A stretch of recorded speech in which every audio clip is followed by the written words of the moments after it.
Parfait. Bonsoir. Merci beaucoup de m'accueillir et de me donner l'opportunité d'ouvrir cette séance. Alors moi, je vais vous faire le témoignage non pas d'un spécialiste de la sécurité ou d'un médecin, mais du type qui est responsable de l'informatique d'un gros hôpital. Et puis pour ça, il faut déjà que je trouve le bouton. Voilà. Donc un gros hôpital. Je vais essayer de vous parler un peu de notre hôpital, du CHUV, de son informatique, des devices médicaux et de la problématique que les devices médicaux nous posent aujourd'hui. Et puis, on essaiera de lier ça à la cybersécurité et de conclure en 15 minutes chrono ou un mini poil plus. Alors, le CHUV, j'espère que tout le monde le connaît, j'espère que vous le connaissez pas trop en tant que patient, mais plutôt en tant que réputation. Et je dirais, si je devais résumer, que c'est quelque chose qui est très gros et très complexe. C'est une véritable petite ville. Vous voyez, on a plus de 11 000 collaborateurs. On a d'ailleurs plus d'ordinateurs que de collaborateurs. Mon équipe gère 12 000 PC, plus différentes machines à côté. Donc, c'est vraiment quelque chose qui est très gros aujourd'hui. Et puis on a 1500 lits, on a à peu près 1500 médecins aussi. On a 50 000 patients qui arrivent chaque année. Donc c'est quelque chose qui est gros, qui est touffu et qui est vraiment un domaine métier extrêmement complexe. Si on essaie de regarder maintenant ce qu'est un hôpital aujourd'hui, un hôpital, c'est digital. Ça, c'est le système qui gère notre bloc opératoire, 27 salles d'opération quand même, juste en parallèle. Ça, c'est le système qui gère nos urgences de manière visuelle pour les flux de patients aux urgences. La moitié des patients d'un hôpital arrivent par les urgences. Ça, c'est le système qui gère nos soins continus, soins intensifs. Ça, c'est la radiologie. Ça, c'est le dossier patient. Je vous épargne le reste. On a 200 applications centrales, dont une septantaine dans le domaine médical. L'hôpital d'aujourd'hui, il est donc à la fois digital, mais il est aussi interconnecté à ses partenaires de manière digitale aussi. Les partenaires de l'hôpital, c'est quoi?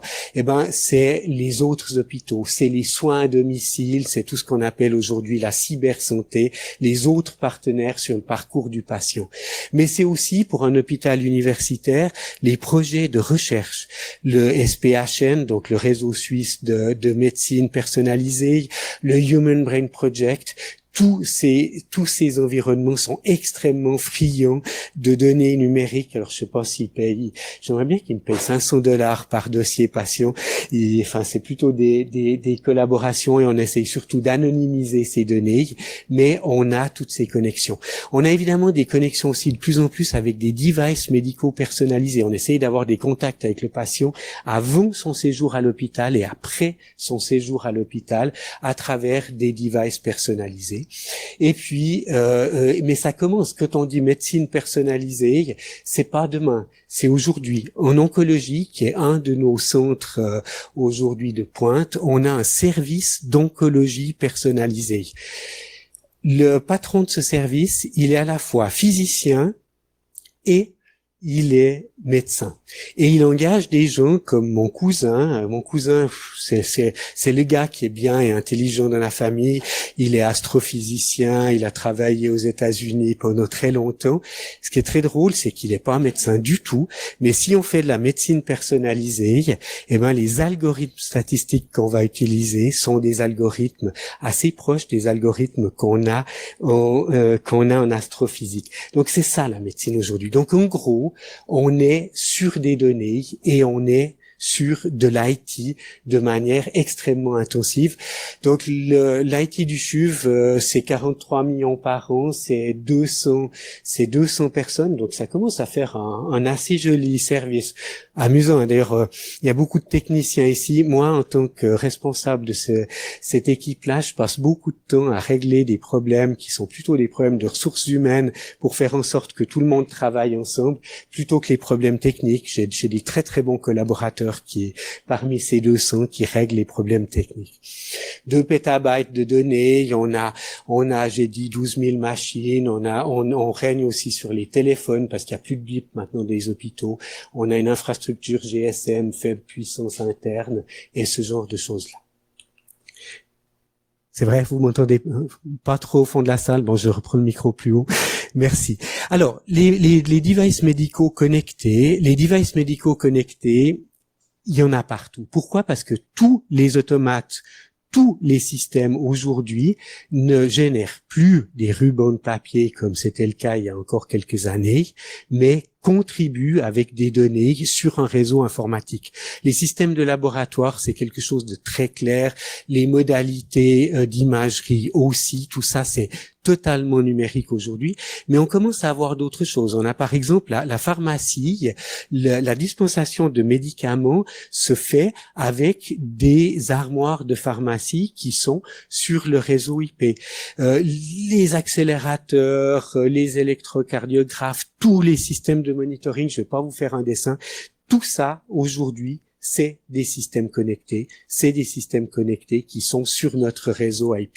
Donc, on en a une partie énorme dans le domaine médical, et puis on a évidemment aussi des systèmes qui sont non médicaux. La détection de feu, les batteries d'ascenseurs dans des grands bâtiments, la gestion technique du bâtiment, tout ça aujourd'hui, c'est des systèmes qui sont sur notre réseau. Et comme on l'a dit avant, ce réseau, il est extrêmement sensible parce que on a aussi des données médicales à $500. Je sais, enfin, de toute façon, ce serait un énorme problème, indépendamment du prix, d'avoir des fuites de données médicales. Et hélas, il y a beaucoup d'hôpitaux aux États-Unis qui ont été hackés ces dernières années. Donc, c'est vrai que c'est un énorme souci pour quelqu'un comme moi qui suis responsable d'un environnement sur lequel on va avoir toutes les données médicales des patients. On a toutes les données qui sont nécessaires à contrôler les processus même du fonctionnement de cet énorme hôpital. Et à côté de ça, on a tous ces systèmes médicaux, non médicaux. J'ai pas encore parlé même des devices implantables, genre pacemaker et ce genre de choses-là, ou des wearables qu'on essaye de mettre de plus en plus à nos patients dans certains domaines comme la neurologie et autres. Tout ça, c'est sur un réseau, on a des données hypersensibles, et puis de l'autre côté, il faut qu'on connecte tout ça, et tout ça, ça vient, c'est produit par des dizaines, voire des centaines de fournisseurs différents, et sur lesquels on a très peu de contrôle, et c'est pas moi qui ai du contrôle. Un prof dans un domaine de spécialité, un grand professeur qui veut tel ou tel appareil de mesure, parce que c'est l'appareil qu'il faut avoir pour soigner ses patients, c'est lui qui décide, et puis ensuite cet appareil, il arrive dans mon environnement. Donc c'est ça la vie que j'ai aujourd'hui, qu'on a aujourd'hui dans un grand environnement de ce type-là. Et puis, vous le savez, les hôpitaux aujourd'hui sont hélas sous attaque. Vous êtes des spécialistes de sécurité pour beaucoup dans cette salle. Je ne vais pas entrer dans les détails, mais c'est clair que ce soit des attaques ciblées comme on les voit aux États-Unis, ou que ce soit plutôt des collatéraux d'attaques d'un type différent, comme on l'a vu avec WannaCry, qui a paralysé un certain nombre d'hôpitaux britanniques l'année passée. Aujourd'hui, on vit dans un environnement qui est un environnement extrêmement dangereux. Donc, tout ce que je vous ai présenté avant comme paysage numérique est un paysage qui se trouve dans un environnement très dangereux. Ça, c'est un diagramme qui est dans mon cahier des charges. La première ligne, c'est marqué que je dois être optimiste. La deuxième ligne, ça doit marquer que je dois être un peu idéaliste pour travailler dans un hôpital. La troisième, ça doit marquer que je dois être capable de dormir quoi qu'il arrive dans mon environnement. Et si vous regardez ce diagramme-là, ça c'est le nombre de programmes malveillants, de malware qui ont été identifiés. Aujourd'hui, ça a été tiré le 26 octobre, on en a plus de 800 millions identifiés et l'année n'est pas finie. En gros, il y a 4 nouveaux malwares qui apparaissent chaque seconde. Une chose amusante, moi je suis arrivé dans cet hôpital ici en 2006. En 2006, il y avait quasiment pas de malware et on n'avait pas besoin de l'informatique pour soigner les patients. Aujourd'hui, on a besoin des systèmes informatiques pour soigner nos patients et on est dans un environnement où on a ce nombre de malware. Autant vous dire que la troisième ligne du cahier des charges, être capable de bien dormir, c'est quelque chose de particulièrement important pour moi parce que ça fait peur. Ça fait peur. Et c'est évident que on te doit de garantir un service malgré cet environnement. Une autre chose qui fait peur, j'insisterai pas trop là-dessus, mais ce qui est intéressant, c'est que non seulement il y a de plus en plus de malware, mais le nombre de vulnérabilités identifiées dans les systèmes explose. Et je sais pas s'il faut s'en réjouir ou le déplorer aujourd'hui, parce que ça pourrait être juste le fait d'une nouvelle prise de conscience des développeurs de logiciels qui commencent à mieux tester avec des récompenses en cas de découverte de problèmes. Mais ça pourrait aussi être une baisse de la qualité du logiciel qui est liée à l'explosion technologique qu'on voit ces temps, c'est-à-dire qu'on doit être de plus en plus à jour avec de plus en plus de systèmes électroniques. Donc, c'est une grosse difficulté. En résumé, un environnement qui devient de plus en plus délicat. On a dit que les hôpitaux étaient sous attaque de manière générale. Évidemment, les objets connectés sont aussi sous attaque. J'imagine que beaucoup d'entre vous ont vu cette vidéo de la Jeep qui a été hackée aux États-Unis. C'est un exemple parmi d'autres. Et évidemment aussi, les objets connectés médicaux sont aussi des cibles potentielles et sont aussi concernés. Et que ce soit des pompes à insuline, ça c'était une qu'est-ce qu'il faut dire, une référence anticipée à la présentation qui suivra. Que ce soit les pacemakers, cette vulnérabilité de pacemaker, on en a eu 2 au CHUV. Et quand on fait un update du firmware sur un pacemaker, on est vraiment obligé de le faire sous des conditions médicales qui sont très délicates. Malheureusement, ces objets médicaux, ils sont souvent mal protégés.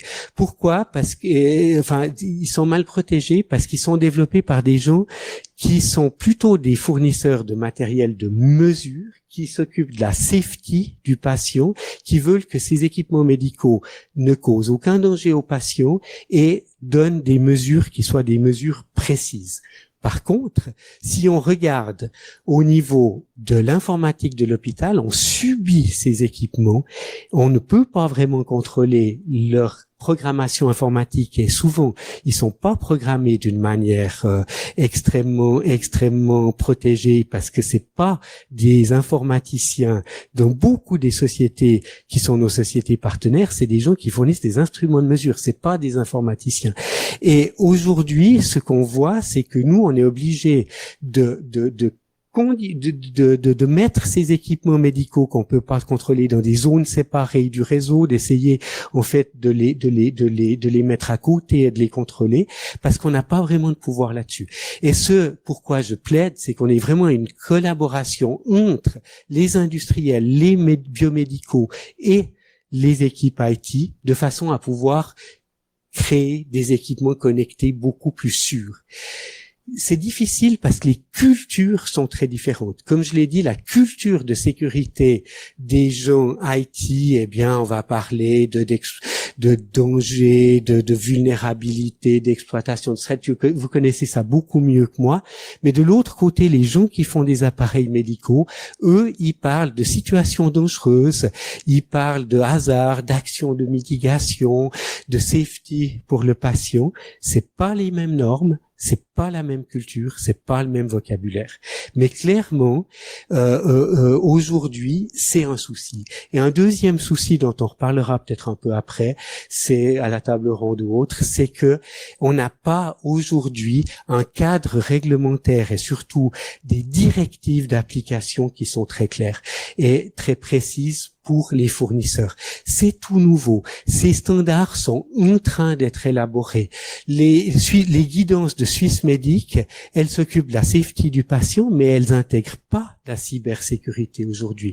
La première guidance de la FDA sur le sujet est la moins de 2 ans. Donc c'est quelque chose d'extrêmement récent et c'est quelque chose où nous, par exemple, les hôpitaux cantonaux latins, on a dû publier notre propre recueil de directives pour les fournisseurs pour être sûr que la sécurité atteignait un niveau qui était à peu près raisonnable. Mais évidemment, c'est pour nous très difficile d'imposer ces normes aujourd'hui.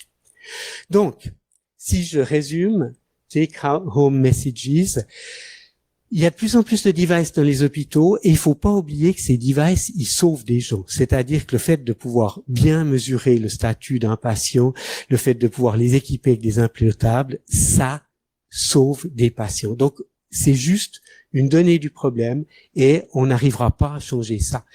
Mais la cybersécurité de ces équipements, c'est un défi énorme pour tout le monde et surtout pour moi.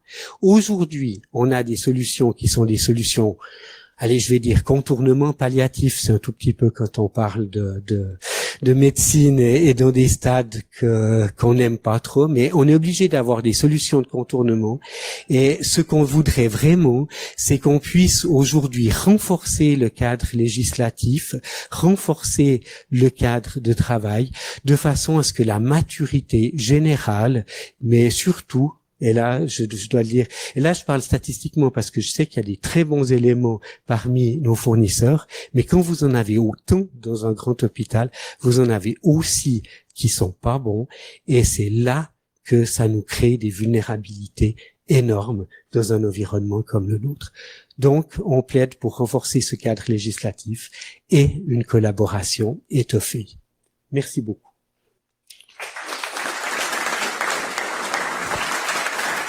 Merci beaucoup Pierre-François. Restez parce que on a une table ronde après, mais on a le droit aussi de se poser des questions, non?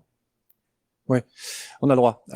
Du coup, est-ce que vous avez des questions, monsieur, au fond? Alors soit vous parlez fort, ou soit je vais avec vous. Ouais. Puisqu'on est entre nous, du coup, vous pouvez vous présenter aussi, que tout le monde sache qui vous êtes. Alors, Hank, je travaille pour le pharmaceutique en sécurité. Alors, j'avais une question sur la responsabilité en cas de bug et de faille de sécurité.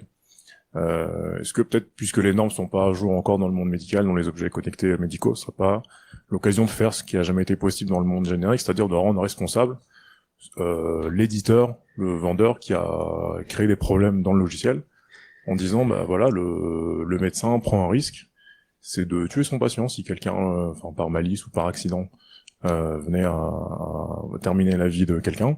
Eh ben, il y aurait, je sais pas, un risque de procès, un risque de responsabilité de l'hôpital, etc.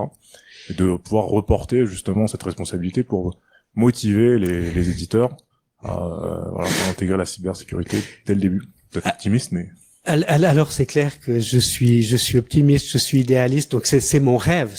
Et effectivement pour nous, nous dans les hôpitaux, nous on est responsable de la prise en charge des patients. Donc in fine, alors heureusement c'est pas aussi judiciarisé en Suisse qu'aux États-Unis, mais in fine c'est nous qui prenons cette responsabilité.